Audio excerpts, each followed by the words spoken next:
Tonight's topic is about Midat Shittaka, silence. There was once a professor that came into a class, I think it was a graduating class, teenage girls who were about to go on their way to begin their lives, perhaps get married. And he asks them, what do you think is the best midah, the most important ingredient for a successful marriage? After all, you all want to get married, you're going to get married, B'ezrat Hashem. Of all the good midot, of all the good characteristics that a couple should possess, what do you think is the most important one? And each one gave their own opinion as to a characteristics that will greatly help enhance a relationship: respect, be helpful, kind-hearted, the usual midot tovot that are very important. The professor turns around and tells them that in his opinion the most important characteristic is knowing when to keep your mouth shut. Yeah.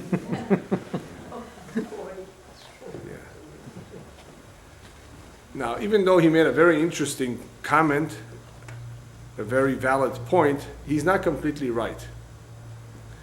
Why isn't he not completely right? Kohelet, Shlomo HaMelech in his Sefer Kohelet, tells us that there is a time for everything. There's a time to keep quiet, but there's also a time to not keep quiet, but to verbalize your thoughts, to share your feelings, to be open. So even though being quiet may be a virtue sometimes, it's not always the best thing to do.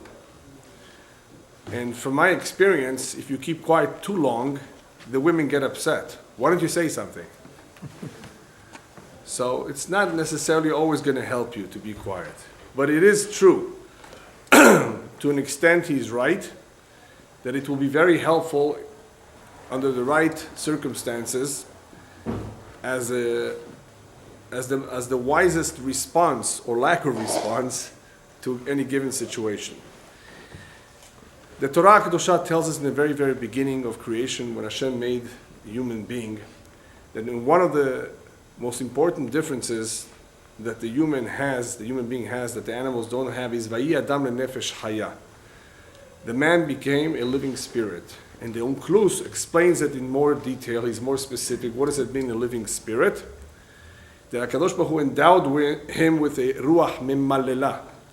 In other words, that he has been given the ability of speech. Now, even though we know that the human being is endowed with free will, he's created b'tzalmenu kidmotenu, he has tremendous abilities that the animals don't have, but for purposes of tonight's lecture, we're going to focus on his ability of speech, which is also unique. Even though animals have means of communication of their own, man's ability to speak, to communicate, is very, very different. I mean, we use alphabets, we use grammar, we use complete sentences, and this very powerful tool called speech enables us not only to communicate with other human beings, but also enables us to communicate with Hashem. We actually can speak to Him, and He listens to us. So it was given to us for a purpose. It's one of our tools of survival. One who cannot communicate is very, very limited. We know that. So this ability of speech, because it's a tool for survival, because it's so important, has within it a very, very powerful tool. But as much as it is powerful and beneficial, it is also very dangerous. As the rabbis tell us, as the pasuk says, "Mavet v'chaim biyad Lashon," death and life will depend on one's tongue, or can depend. A person can ruin it for himself. He can go ahead and advance himself, or he can ruin it for himself through that one tool called Lashon, the tongue, the speech. That ability of speech can make a big difference in one's life. So therefore, the other pasuk says, similar idea, that if you want to stay safe, shomer piv ulshono, shomer mitzarot nafsho. If you guard your tongue, if you guard your speech, you will be saving yourself a lot of trouble in life. Upstairs, when we go to the heavenly court, they will show us a video recording of sorts of all our deeds and all our actions and our speech, what we said, what we could have said that we did not say. Sometimes if you could say a good word about someone and you did not say it, it's just as bad as saying something wrong about him. Having been able to say a good word would have made a difference to that individual, and you didn't say it, you held yourself back. Only then can we see our whole life as one big movie and see where our speech, where our words caused harm either to ourselves or to others. We don't see the immediate consequences of our actions, the immediate consequences of our speech. That is why we don't attribute too much significance to every word. But words are powerful. The words that we say can make a big difference in people's life. And the same, of course, is true when we don't say what can be said, because some words are damaging. Imagine being truthful. When we spoke about Midat HaEmet, which is a very beautiful and important midah in its own right, we said that sometimes you cannot be truthful. Imagine telling your wife, you look ugly today, but I'm being truthful. Yeah, but you're being silly. You're being stupid. I mean, how could you say the truth when the truth can be painful? You're being truthful. I was taught to say the truth. Yeah, but you were taught to be smart too, right? Don't be a fool. So you got to know when to say, what to say, to who to say. So we don't always see the consequences of our actions. We don't always see reactions to our words and actions. So we don't always see it right away. But upstairs, they will show us what our words, what kind of a difference they made in this world. So we don't want to wait till then. Obviously, we want to learn beforehand how to avoid the pitfalls of misusing this valuable tool called speech. I'm just going to give you a few examples of how damaging, the areas where speech can be very damaging. Some of them you are already familiar with. The most infamous one is Lashon Hara. Lashon Hara that can be translated as slandering, gossiping, tattletaling about someone else, evil talk, giving somebody a bad reputation, anything that is a negative form of talk, even if it's true. Because if it's not true, it's midvar sheker tidchak. You have to be careful not to say a lie. I mean, that's a different category. We're talking about even though something is true, it can still be considered as Lashon Hara.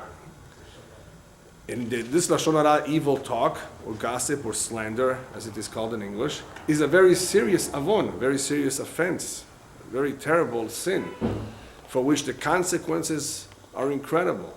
I don't even want to get into that because we're not speaking about Lashon Hara now. But it's a very difficult sin to repair. How do you bring back everyone who's heard you and tell them, well, I made a mistake. It's not exactly so. I've asked in forgiveness. The damage has been done. It's damage that is very difficult to repair. The words that have come out are very difficult to take back. So Lashon Hara is something that some of us sometimes do not realize that it is Lashon Hara. We have to be careful and think about it. Perhaps what I'm about to say is not beneficial. To me, for sure not. For the other individual, it will be damaging, if anything. Then why should I say it? People tend to not think enough about what they do or what they say. Words are cheap. It's easy to talk. Perhaps before they do think a little more, because actions are more, in their eyes, more powerful. But actions are not necessarily more powerful than speech. Speech, in some ways, is more powerful than actions. You know how? As the rabbis tell us, Lashon Hara is compared to arrows being shot. You can be here and talk about somebody in Israel, or in Russia, or in Europe, and you're killing his reputation. Had he been here, right? You could hit him, you can hurt him with your physical hands. You can't hurt him physically if he's so far away, but you can hurt him with your speech, even though the distance is so great. There's no distance when it comes to Lashon Hara. It could hurt someone very, very much, even though he's in the other corner of the earth. So the rabbis tell us, be careful with these arrows. Once you shoot them, they're very difficult to take them back. The other area of speech that is very hurtful, and a big sin as well is called nivul peh. Nivul peh is making derogatory remarks using foul language. So foul language, nibul peh, is something that is forbidden. And it's so serious that the rabbis tell us if one's mazal or destiny was meant to be 70 years of prosperity and good, because of his nibul peh, they'll tear up that decree, that gezerat tovah of 70 shana. He was meant to have 70 good years of business and good life, but because of his nibul peh, they tear it up. In other words, nibul peh has the ability to tear up one's good mazal. People don't realize it. And the problem we have as Jews, even though Baruch Hashem, the Jewish community is more careful in their speech, but because we live amongst Goyim, we listen to the radio, or we read the news, we come across language, and we call it slang, but it's not slang. It's really foul language, it's bad language, it's words that we don't use. Lashon HaKodesh, our language is such a pure language, a lot of the words that the non-Jewish world have in their languages does not exist in Lashon HaKodesh. There's simply no word for it. They have to borrow a term to describe certain things that are not so modest in our language, Lashon HaKodesh.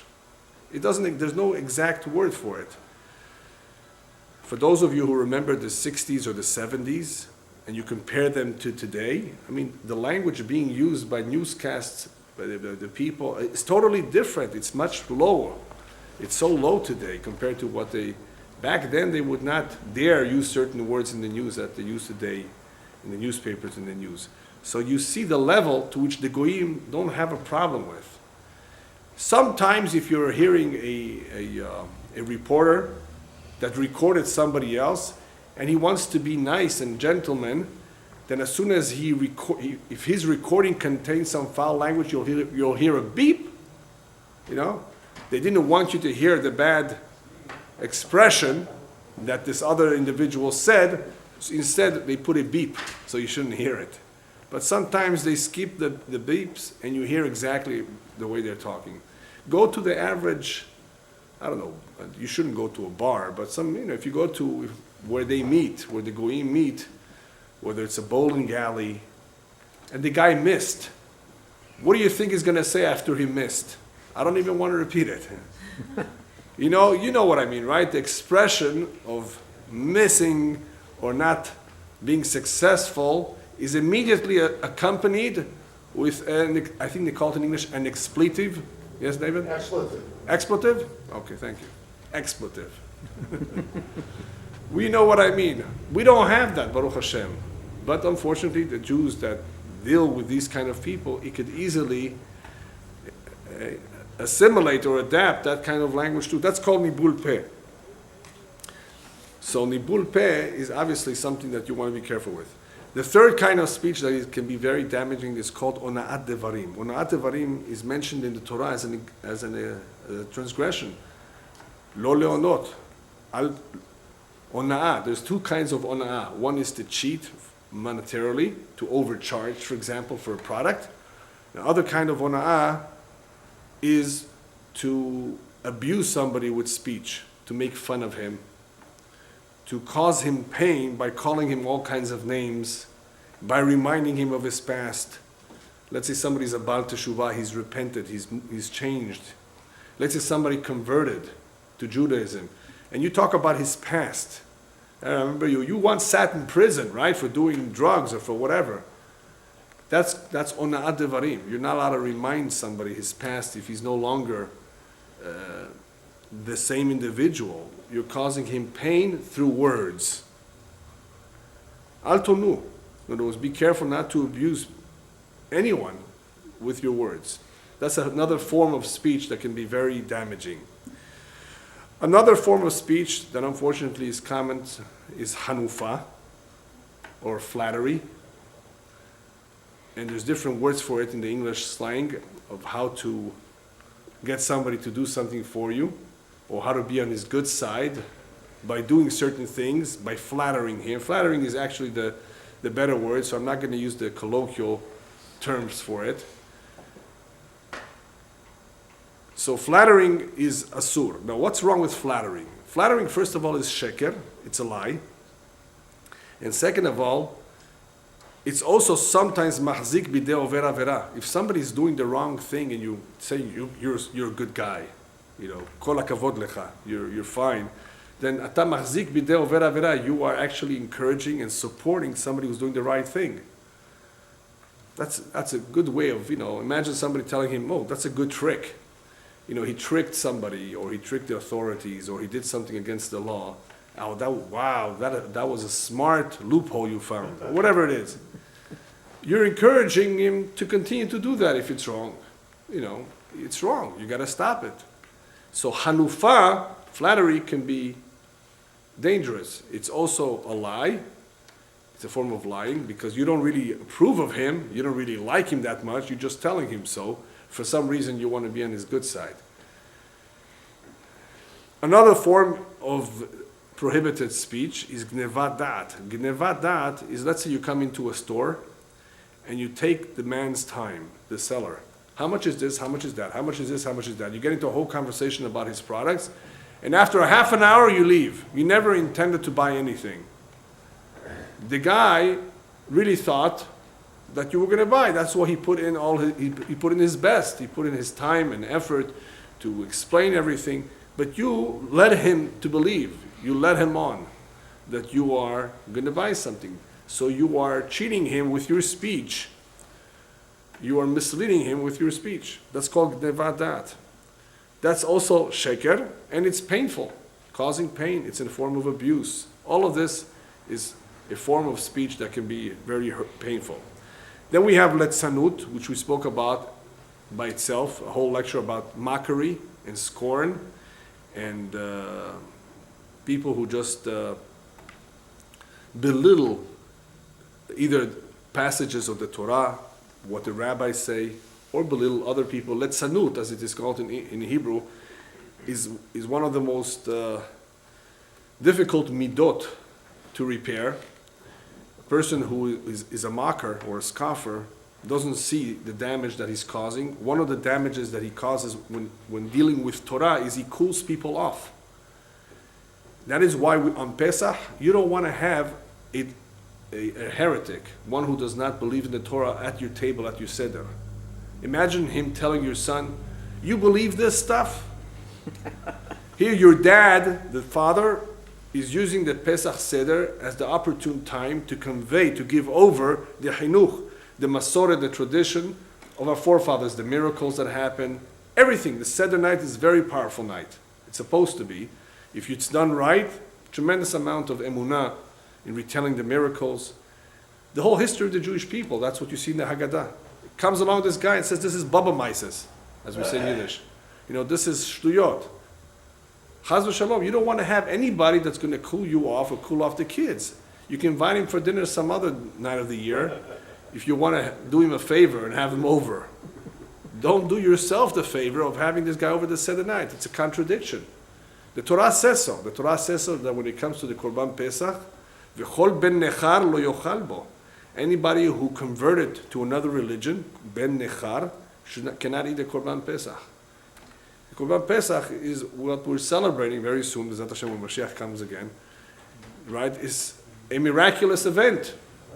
It is a show of emunah, a tremendous show of emunah that we have in thanking Hashem, in rekindling that connection, that bond that we have with Him that is sometimes cooled off throughout the year. We work. We sometimes simply forget. So here we have Baruch Hashem. Hashem gives us the Shabbatot. He gives us the holidays. He gives us those few times a year to reconnect with Him. Comes along a guy and says, this is nothing. So you don't want to invite him. You don't want to have anybody that will pour cold water on anything that relates to the emunah. So that's letzanut. The rabbis tell us a person who's a letzan, en lo chelek l'olam haba, he will not have a share to the world to come because of his actions and how he's misleading people, cooling them off. So letzanut, to mock, to make fun, whether it's of people, whether it's of passages of the Torah, what did the rabbis know? Who are the rabbis? Some people think that once upon a time people were more primitive. And if they have that attitude, that's very dangerous, because if a person thinks of the rabbis like that, how will he ever accept what they said? That was one of the problems that we had with the Tzdukim, the Sadducees.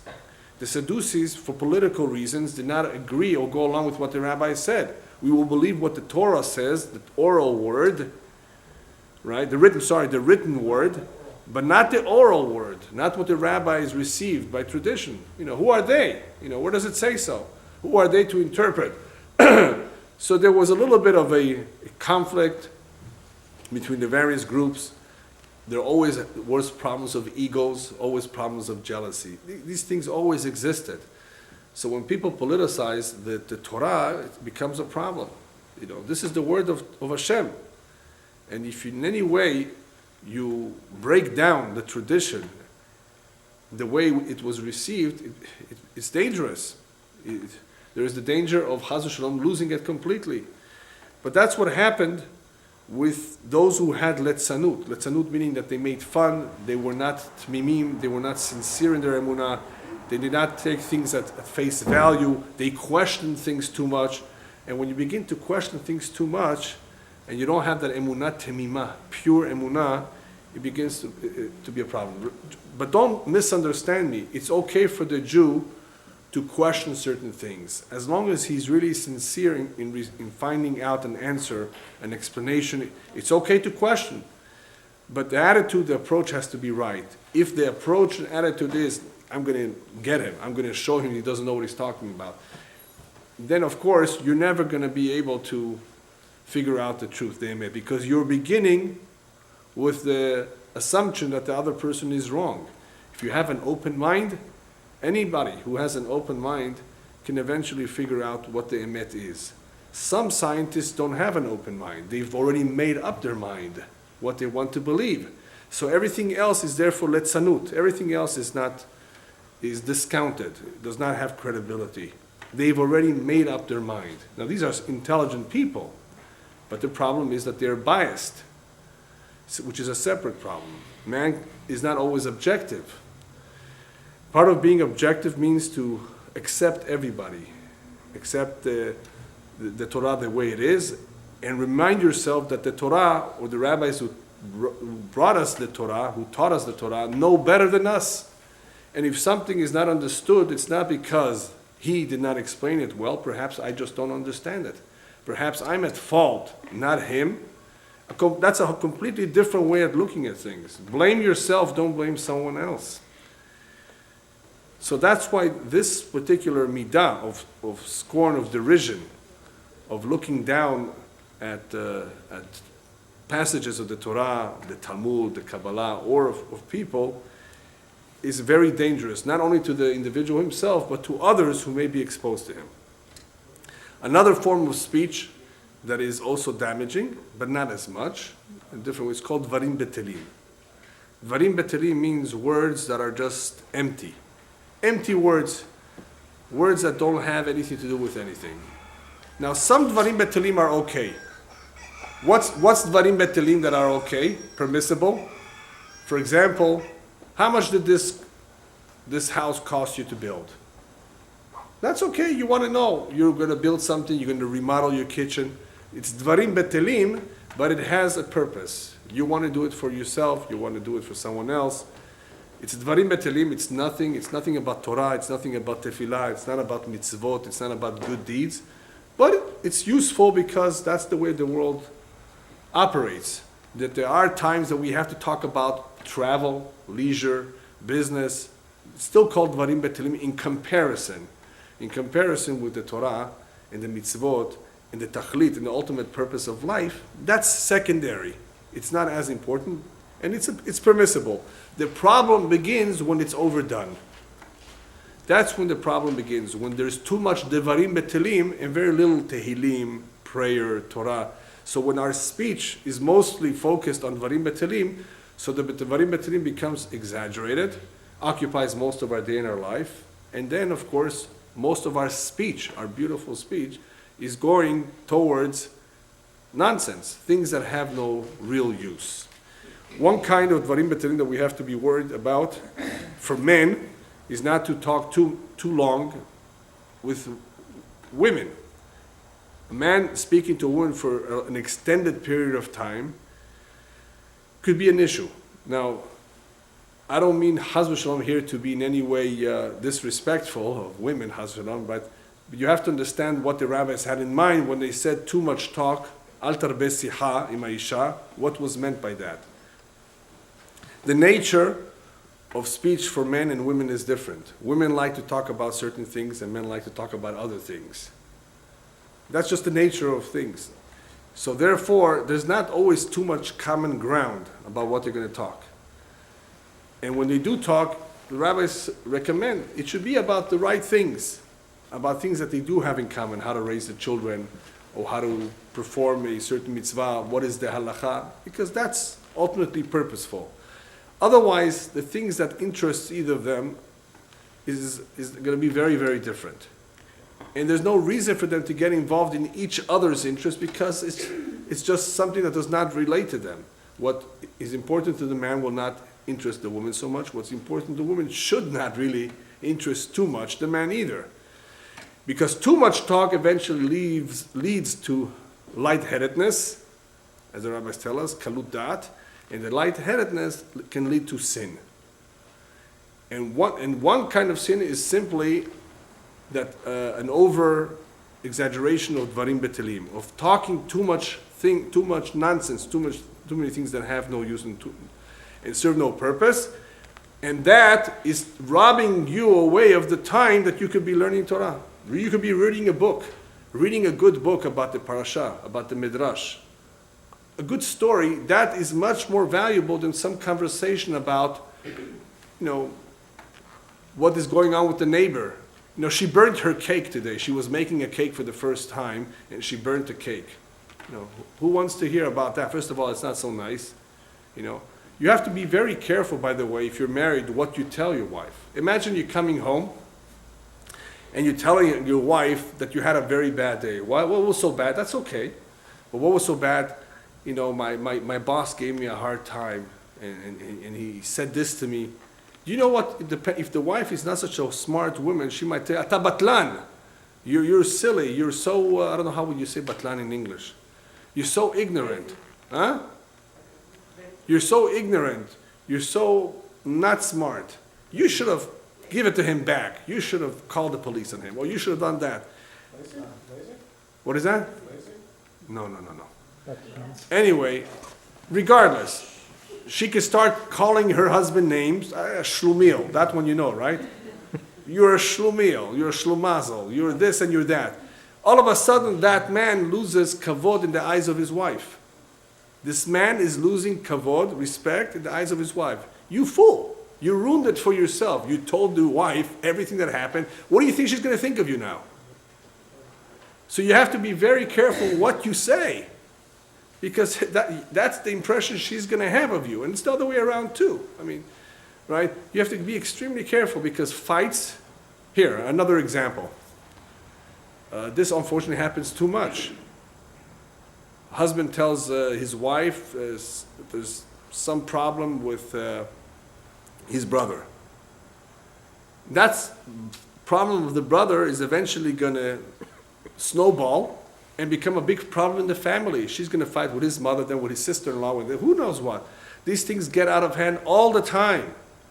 All the trouble happening because of the brothers and sisters, because of the women getting involved in the issues as well. You have to be careful not to involve too many people, because not everybody knows how to manage a problem properly. And all of this is speech. We're talking about speech. We're talking about Shittaka, when to keep your mouth shut, when to be silent. And this form of speech is totally unnecessary. It's very damaging. And it can include Lashon hara, letzanut, all dvarim betelim. It can include all the problems that we've listed. And we can never fathom the damage that can come out of it. So that's a form of dvarim betelim. Another form of dvarim betelim that is sometimes should be limited is the dibur chol in Shabbat. In Shabbat, of course, we shouldn't talk about business matters, but that's only limited to Shabbat. Then we have, of course, in the Bet HaKnesset. In the Bet HaKnesset, in the shul, when we pray, one should not be talking about things that are forbidden to talk about, especially in the portions of the prayer that you cannot talk. And then, of course, in the middle of learning, not to talk about things that have nothing to do with the learning. All of these are called dvarim betelim. In other words, useless words, words that are not purposeful, and too much of it is no good. There's a pasuk that says it in different words. Berov dvarim lo yechdal pasha, v'chosech sfatav maskil. The more a person talks, the more diburim, the more talkative he is, the chances are greater that he's going to get himself into trouble. Some pesha, some sin, some transgression will come out of the excess words. Therefore, chosech sefatav, one who saves his lips, one who saves his words, maskil, he's smart. He measures his words carefully, he doesn't say things unnecessarily, and therefore he doesn't get into trouble as often. And as I saw one rabbi explain it in his words, before I say something, I have full control of my words. Once my words have left the mouth, they control me. Right? As we said earlier, we cannot take back our words. So before they come out, I control them. Ani moshel alehem, ani sholet alehem. Once they've left my mouth, how can I bring them back? They control me. They will control you after you've said what you've said. So you have to be careful. You think about before you say something. Another important idea, of course, before one begins to say anything he says, is to think about it for the following reason. When you have a conversation with someone else, a lot of people have this tendency to not let the other guy finish his sentence. It's a problem, it's a certain weakness. Listen to all that he's got to say, because what you were about to say, he might say it anyway at the end. Let him finish what he's saying. As it says in the Mishlei, another pasuk, Meshiv davar terem yishma ivelet hilo. Person who answers or responds before he hears everything, it eventually may come out to his detriment. It may be embarrassing. Klima hilo, as the pasuk says. Because eventually you might say something that he already was about to say anyway. Or had you waited till he said, you would have saved yourself all this excitement and all this embarrassment, or any comment that you would have said that is not proper. So listen carefully to what is being said, evaluate it, and then respond in order to spare yourself of any embarrassment. All right, so I've given you several examples of speech that can be troubling, that can be a problem, and how people can ruin their life as a result of saying the wrong thing.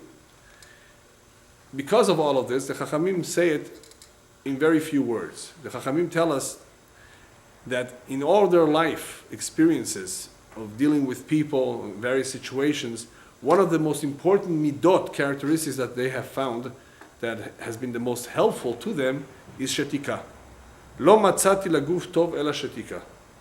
In other words, Shittaka, silence, as they say, silence is golden, is perhaps one of the most important Midot in helping one go through life in a way that will spare him of many, many troubles. The many ills and troubles of life could be avoided through Shittaka. That's what the Chachamim meant to say. That one of the best midot for the guf, for the body, for the physical life, therefore is Shittaka. If you apply Shittaka, silence, properly, you use it and you manage it correctly, you will avoid many, many pitfalls of life. Another way, another Mamar Chazal is Siyag la Chokhmah Shittaka. A good fence for Chokhmah, for becoming wise, and for learning a lot, and for growing, is silence. Why is Siyag la Chokhmah Shittaka? Why is the Shittaka considered a Siyag, a fence for Chokhmah? What does it have to do with Chokhmah? Siyag la Chokhmah Shittaka. In other words, if you keep silent, if you don't open your mouth, you can gain a lot from it. Well, first of all, a lot of people are not careful, and because they talk, they reveal secrets. They reveal secrets. Not only secrets of their own, but private information of other people too, which is asur, if you don't have permission. So you have to be very, very careful. So if you keep your mouth shut and you don't talk too much, you're going to not hopefully reveal secrets. You're also going to be able to listen to what the other one says better, understand him, and you'll be able to avoid all kinds of problems that come out as a result of talking, because people become upset when people raise their voice, when people use the wrong word, and not everybody is careful in what words he uses. If you're not tactful, If you're the type of nature that you have a lot of fire in you, and you're very aggressive, right, and not tactful, you're going to be very blunt, then you're going to hurt people's feelings. Right? You know people like that, David? Yeah, a few. Yeah, a few only. Huh? People who are very blunt, people who say to you in your face what they think of you, right? That's their nature. Their nature is to be very blunt, not tactful. Well, they're not going to have too many friends. They think they have hundreds of friends, by the way, these people. Right? Everybody's their friends. But the reality is not everybody likes them because they're very, very, as we say in Arabic, dugri. They're very, very direct. Learn to be a little bit more refined. Learn to be a little bit more tactful. It's much more helpful. It's not what you say, it's how you say it. You can say the exact same thing, but if you package it differently, it makes a world of a difference. Famous story of a father receiving a letter from his son in yeshiva. And he's very, very upset. Very upset, the father. Calls over his wife, tells her, look at your son. He tells me, Dad, send me money. So the wife takes the letter.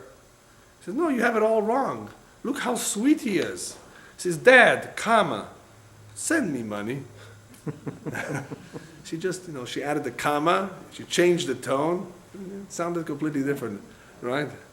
It all depends how you write it, your punctuation, the words you use, they can make a big difference, how people see it. They tell you when you write emails, don't use capital letters too much. It's too loud. Bold, yeah, it's too much. People think you're shouting at them.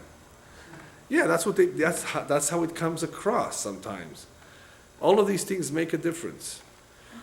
So siag la chokhmah shtika. So the fence to build around the chokhmah. You're building a fence around your chokhmah because you don't want to lose your chokhmah. Plus you're building a fence that will make of you a chacham. In other words, that you will always be on top of the situation. You will always be in control. It means both things. A fence is to keep in what you have and to keep out what you don't want to come in. That's what a fence is for. It's a double purpose. So we want to keep in the chokhmah, and we also want to become a chachamim. We want to do the right thing, the smart thing in life. So rabbis tell us, therefore, when it comes to measuring how much talk and how much silence, the rabbis therefore tell us, emor me'at ve'aseh harbe. You're better off just keeping it to the very bare minimum. And when it comes to actions, do as much as you can. What does it mean, emor me'at ve'aseh harbe? This is a very, very fascinating area that I've seen it throughout life, and most people are unaware of it. Do you know that if you have a plan, and you talk about your plans, the chances are not as good that it will succeed than had you not talked about it to people? And it has nothing to do with ayn hara. There's a Gemara that speaks about it, and Rashi explains it over there, that when a person talks about his plans, what he plans to do, and how much he wants to accomplish, and he talks about it, then somehow there's some power out there that interferes with it. Keep it to yourself. Don't let the Satan, don't let anybody get involved to try to stop your beautiful, good plans. Emor me'at ve'aseh harbe. In other words, if you say little, you will do a lot more. Even though that ma'amar means keep it to very few words and just concentrate on doing a lot. You could also interpret that to mean if you say little or you don't talk about certain plans that you have, your chances for success will be a lot better. Once the words have been said, somehow there's some power out there, some energy, some force that interferes with it. The things don't go the way they were supposed to. Keep it quiet. Keep it to yourself. Don't talk about it. Yes? What about, you talked about this on these fences you build around, but on Shabbat you drink some wine and the fences get penetrated because you are losing, your tongue gets loose because of the wine that's... Well, on Shabbat you're not getting drunk like on Purim. No. Right? Right. No. What you're talking about is dichnas yain yatsa sod. When too much wine enters, then all the secrets come out. Yes. Then you don't want to do that. You don't want to get drunk. You don't want to be caught, right? You don't want to spill the beans, like they say in English. No. So no, that's not the right thing. It's not a good thing to overdrink. As Elyahu Navi told one rabbi, "Lo tirve velo tehde." Don't get drunk, so you shouldn't come to sin. If a person gets drunk, he can easily come to sin. All right. So we see that this speech has to be managed properly. Rabbis tell us, "Yafa shtika lechachamim, kal v'chomer letipshim."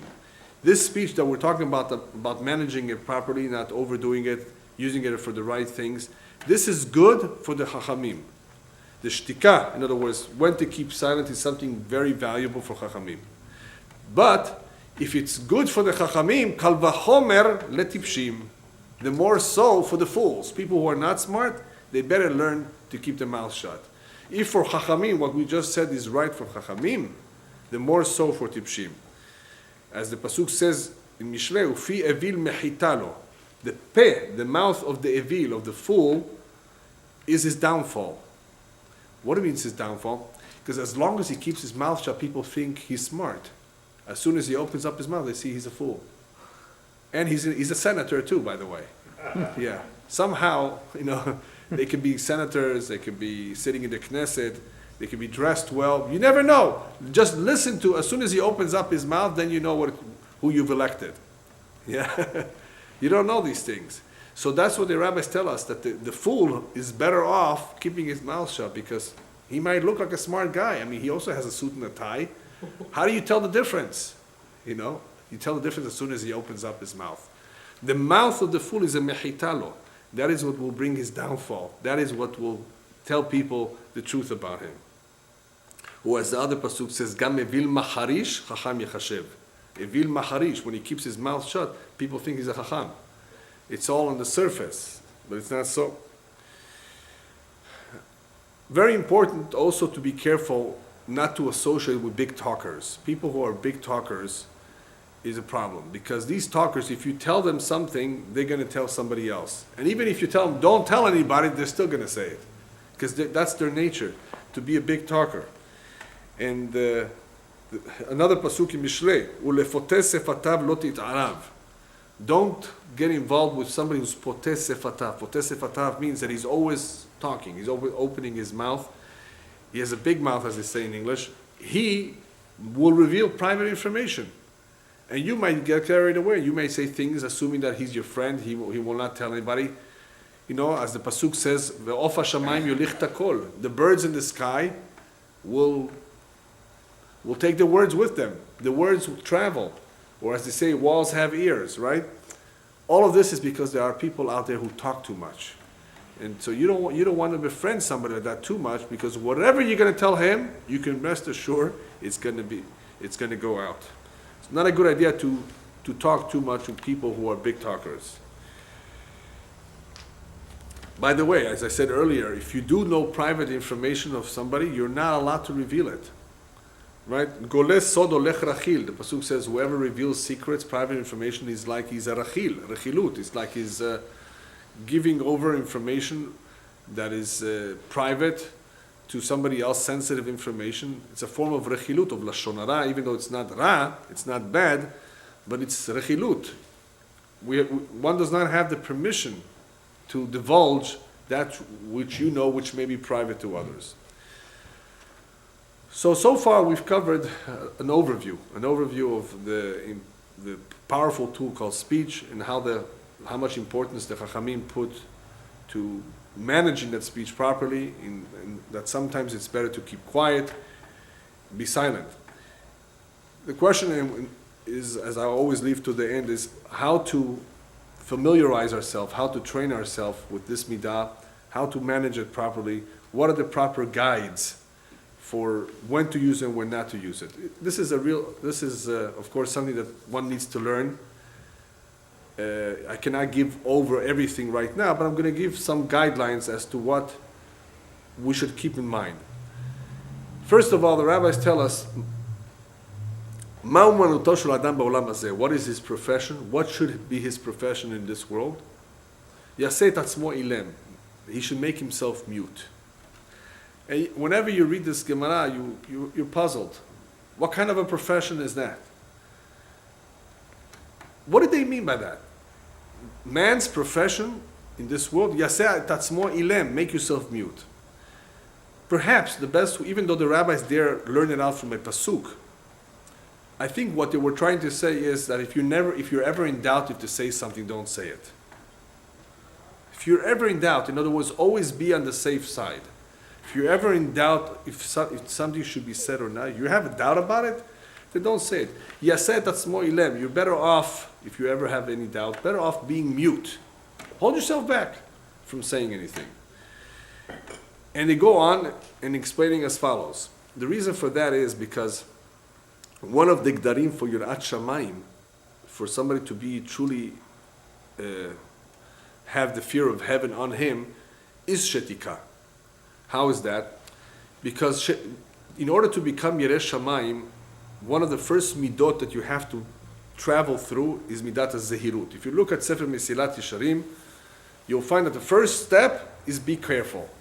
And I think eventually we'll cover this one too. Be cautious, whether you're buying something, whether it's kosher or not, right?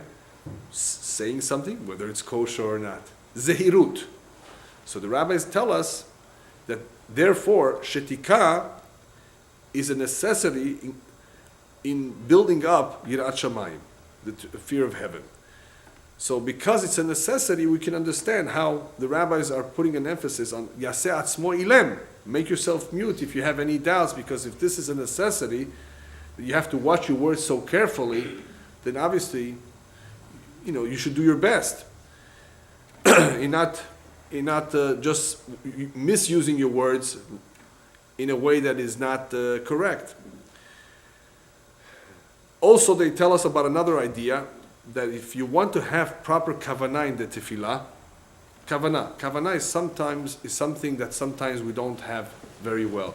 We're praying, we want to focus, we want to have our mind completely concentrated in what we're saying, and sometimes all kinds of ideas enter our mind and we get interrupted.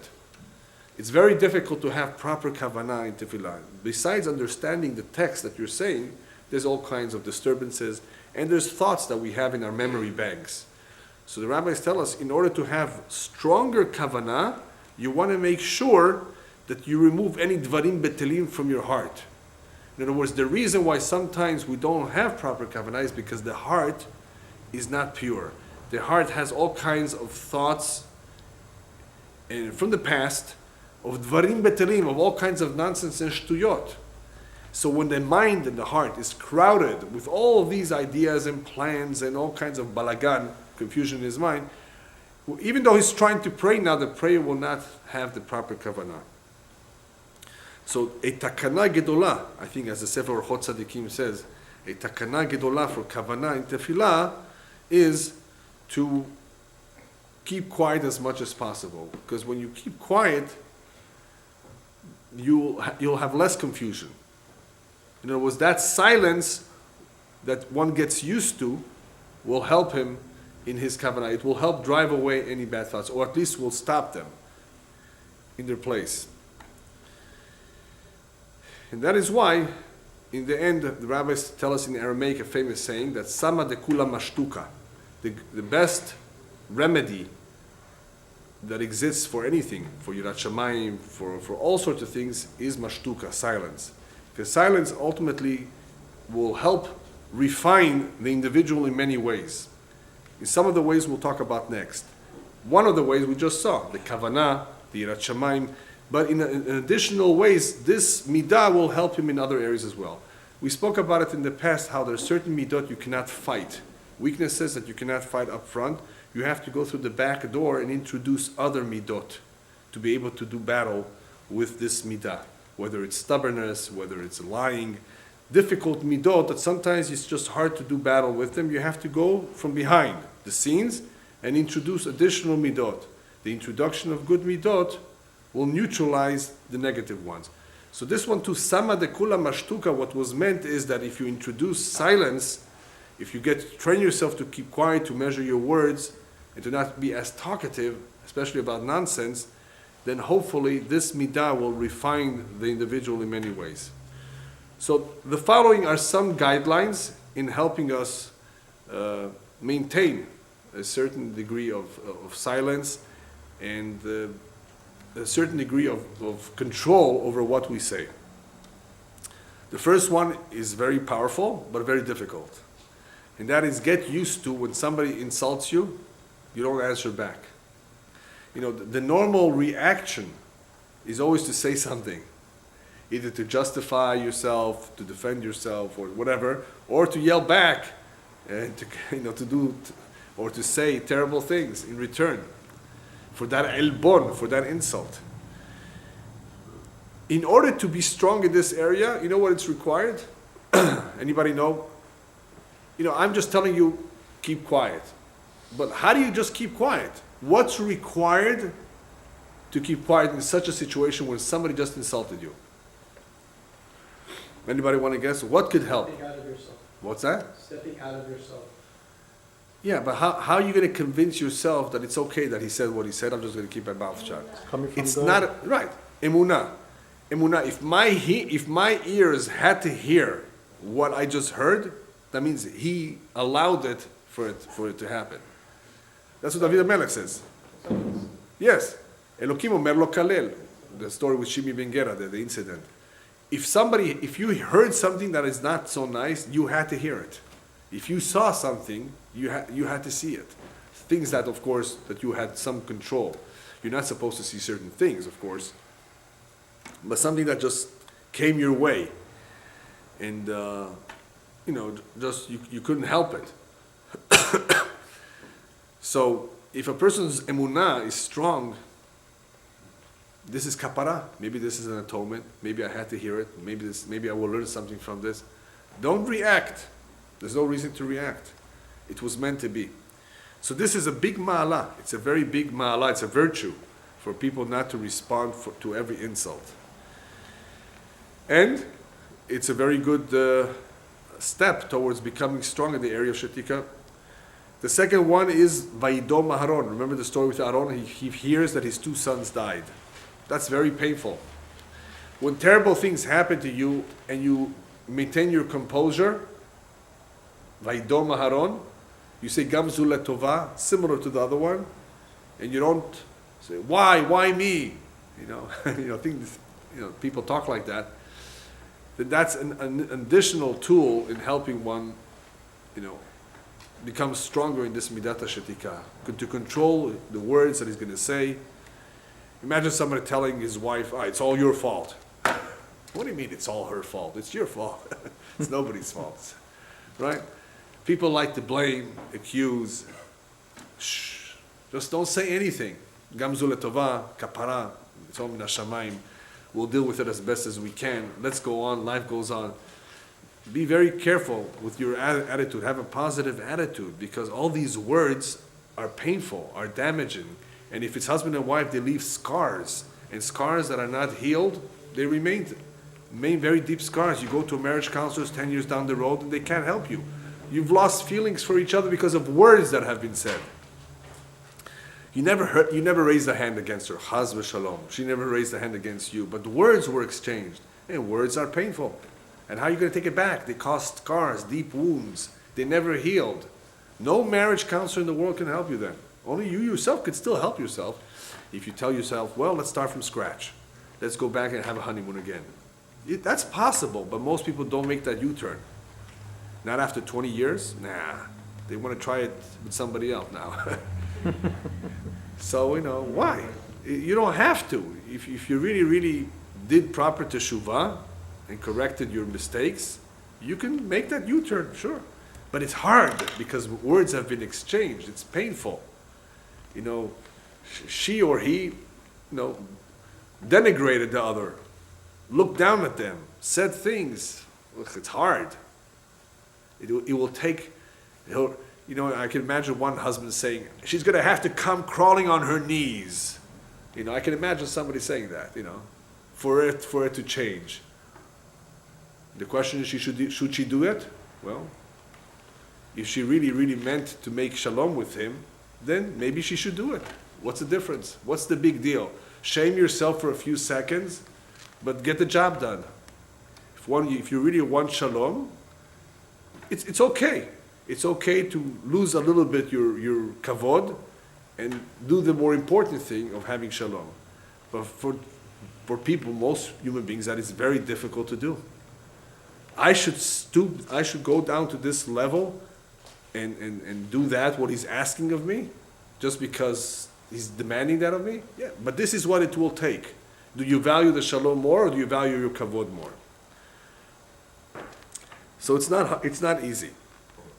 It's possible, but it's not easy. Once words have done their damage, the damage is there.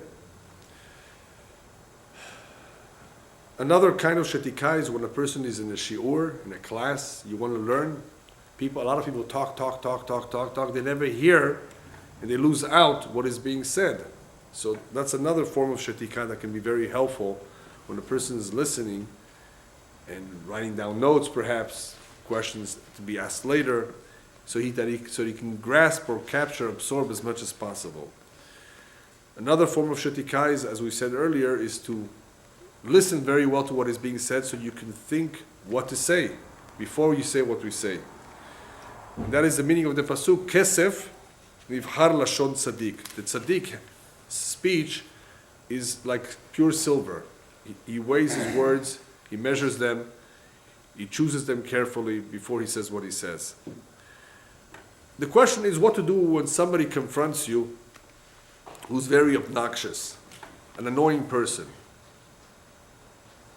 How do you deal with him?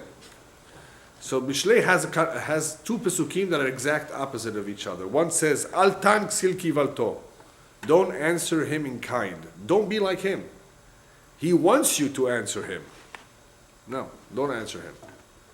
The other pasuk says, Anek Silky valto. Answer him back. How could they both be referring to the same thing? One says don't answer him, and one says answer him. When we're talking about Iksil who thinks he's going to think highly of himself, he may teach others a certain halakha which is wrong, then you better let him know that he's wrong. Otherwise, if it's between you and him, don't answer him. Don't deal with him. That's what he wants you to do. He wants you to yell back at him. He wants you to get upset. It's better not to deal with these people. When a person is obnoxious, don't answer back. Unless, of course, what he's doing and what he's saying is going to mislead others. You better let him know that he's wrong. So when his mistake can affect other people, you have to let him know. But if it's just between you and him, and he's a ksil, he's a fool, he's an obnoxious person, don't stoop down to his level and don't be like him. Just because he's yelling, just because he's saying what he's saying, don't argue with him. With some people, you can never argue, you can never win an argument. It's a lost case. And it would help if we can identify this in the very start. Sometimes we don't realize it, it's too late. Unless you do the following. There's one way you could win an argument. Anybody know how to win an argument? With a gun? What's that? With a gun? No. You agree with the other person. You agree? No. Other than telling him you're right. You don't want to tell him that you're right. Lashon Raqqa teshaber garen. Mislead tells us a soft tongue, Lashon Raqqa teshaber garen, can break a strong bone. If you're very soft, you might be able to, not necessarily win the argument, but you may be able to calm things down. That's the only, if you're in complete control of yourself, you don't lose it, and you talk back softly to this guy who's getting all upset and nervous and, right? Then that softness in you will completely take out the air of the balloon. All that air, all that hot air, all that anger, all the mood that he's in, it will quiet him down. It will calm him down. It may not succeed in convincing him, perhaps, but at least the softness in your tone may go a longer way to dealing with him than you're yelling back and arguing with him. You should know that one of the best revenge, if you're dealing with somebody who's very, very tough and upset at you and argumentative, one of the best ways to get back at somebody is to just keep quiet. Because he's waiting for you to argue with him.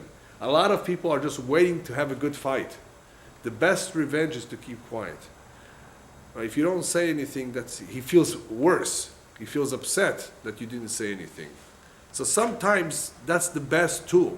Just keep quiet, don't answer back, and things will just go away.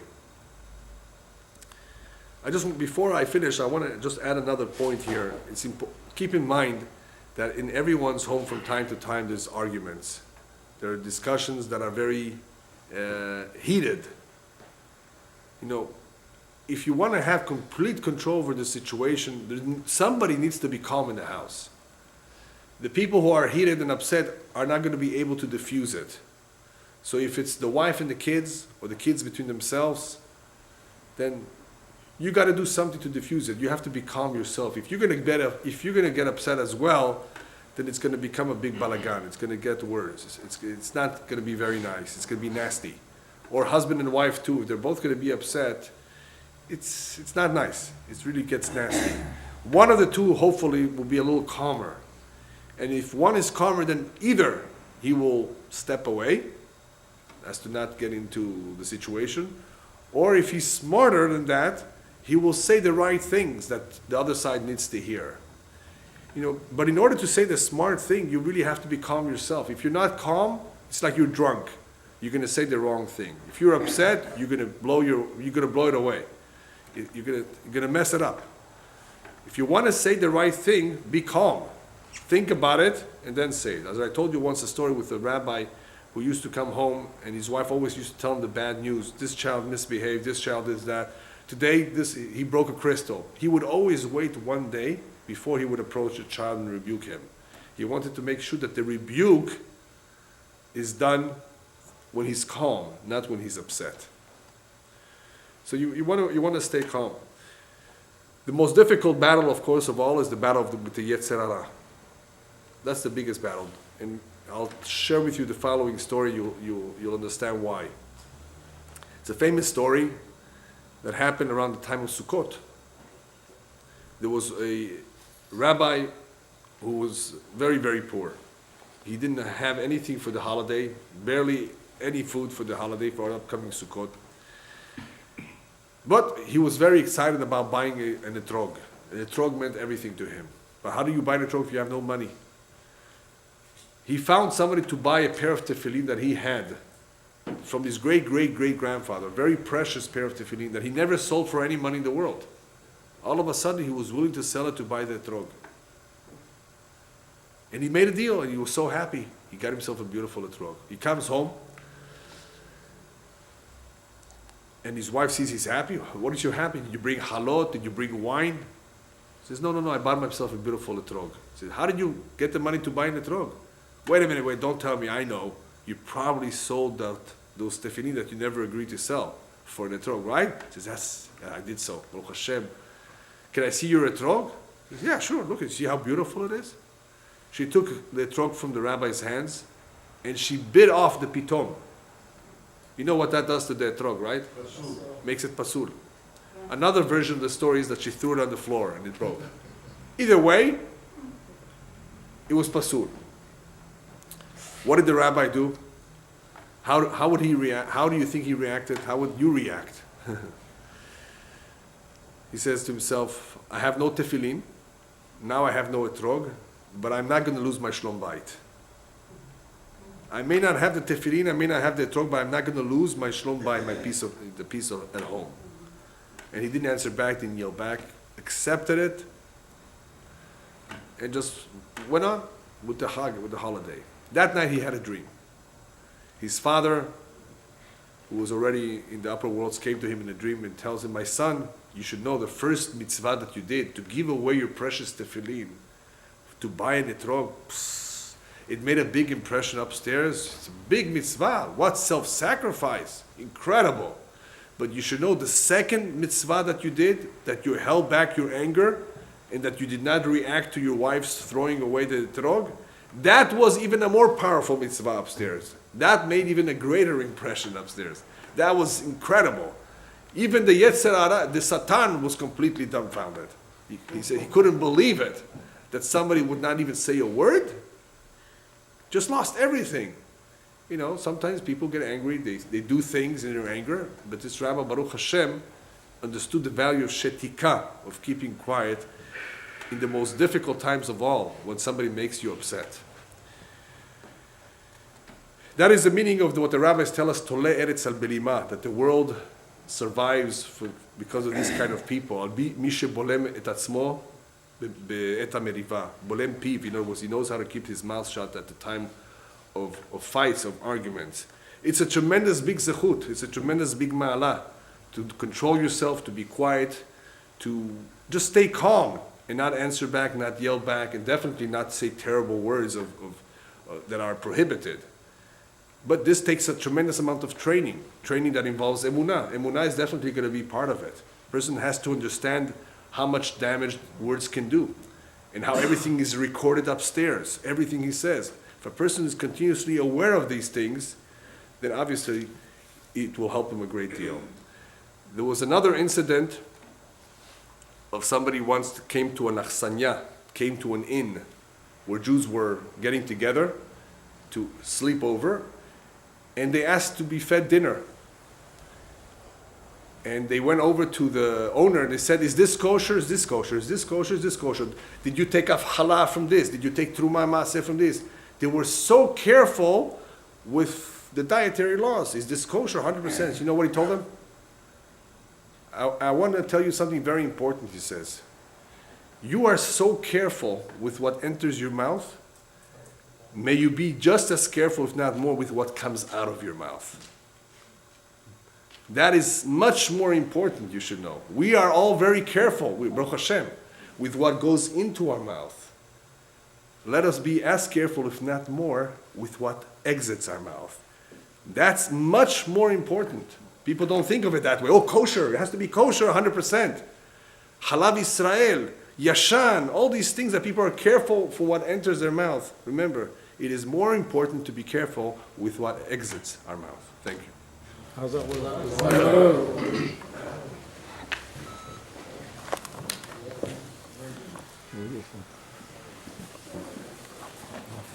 Yeah.